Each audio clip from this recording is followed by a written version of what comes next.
listen, this isn't a game of popularity in the locker room, okay? This is all about taking advantage of the opportunities you just have. like Khaz did. Absolutely. Look at Ryan landing on his feet. Now this is the youth movement of MCW coming to life. Well, they know how dangerous the Devil's business is. They're taking the fight to the two monsters, and you can see Gia calling out the alpha woman. And she is not backing down an inch. Here we go. This is what we've been waiting for. Live rounds being thrown by the best damn woman. Greatest damn woman. And Amara Voyd.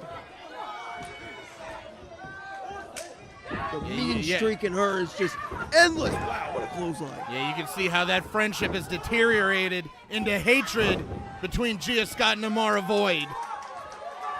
Amara Voyd is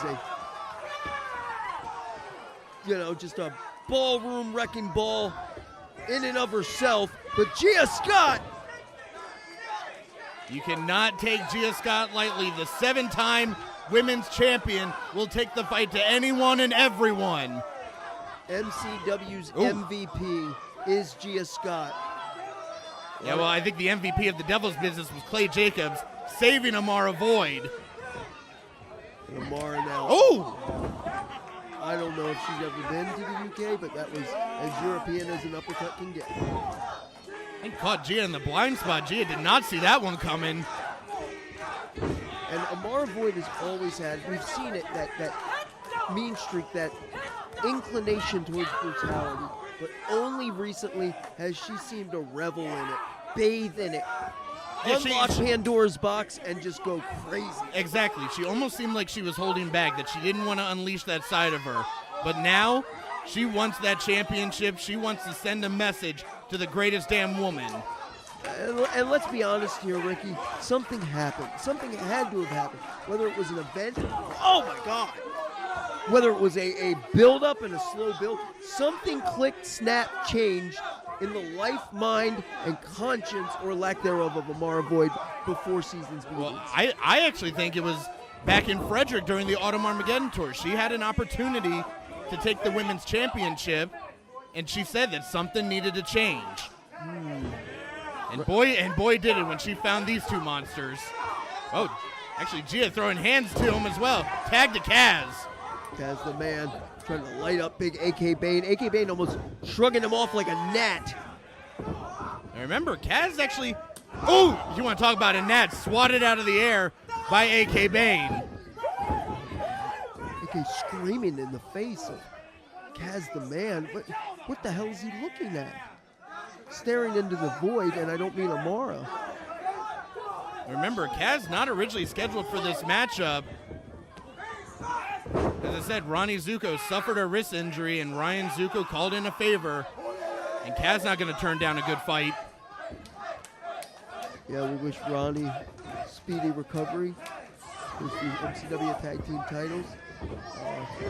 Hopefully he can come back and defend them, as every time we are seeing the Devil's business play Jacobs and AK Bane in competition, they are getting more and more cohesive to cover. Well, you want to talk about Ronnie being healthy enough to defend the championships. Remember who they have to defend them against. The Devil's business, Clay Jacobs and AK Bane, won that #1 contenders gauntlet last night in Ridgely. I mean, look at these two. Where the hell outside of wrestling would these two individuals have met? Prison? I was going to say, look at their outfits. I think we can at least make a wild guess. I mean, look at Clay Jacobs just toying with Khaz. Reach for your partners. Clay Jacobs was a force to be reckoned with here in MCW. About 2 years ago, had a devastating ankle injury. Doctors said it would be the end of his career. Just slapping the soul out of Khaz the man. Has anybody seen that doctor since? That's a good point.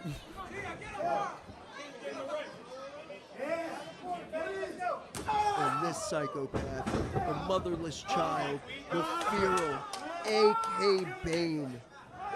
Let's be honest. In the final portions of 2024, AK Bane was on a losing streak. But I think it found new life in the destruction of any of his opponent thanks to Amara Voyd and Clay Jacobs. You know, it's so strange. It's like on the lateral press, Clay yelling at Jason Tenno. Yeah, you may want to get there quicker, Jason. Yeah, but it's Clay making the threat. Yeah, no doubt. And you know, it's just, if you look at Clay Jacobs and A.K. Bane, and you wouldn't think that math makes sense, but it's like, oh, wow. It's like salted caramel. It works.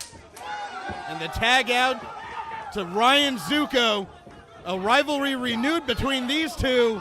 But the big man not even leaving his feet. That's 3 big clotheslines. Look at the big man, full head of steam. Oh, but Ryan had a full steam of his own, taking Clay off of his feet. Like a high-speed collision on I-95, right off of Route 43. And Pulaski Highway. Oh my God! Boss man slam. No law and order, though, in the life of Clay Jacobs. Look at the knee! Old school Khaz. Oh, but Amara tagged herself in. She's like Bone Crusher. She ain't never scared. Yeah, look at her. Almost going eye to eye with Khaz. Almost daring him. Go ahead, hit me. And watch what happens. And that's not she's not bluffing. She would fight Khaz the Manly in a moment. As will Gia, but AK on the outside.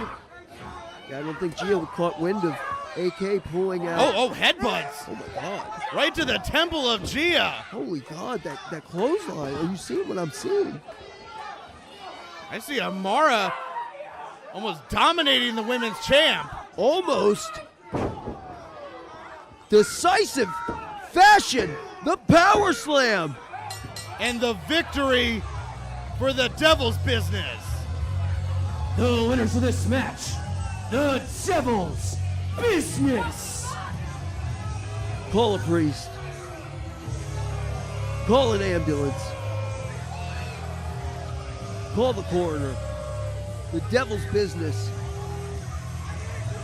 have arrived in MCW, and they look unstoppable.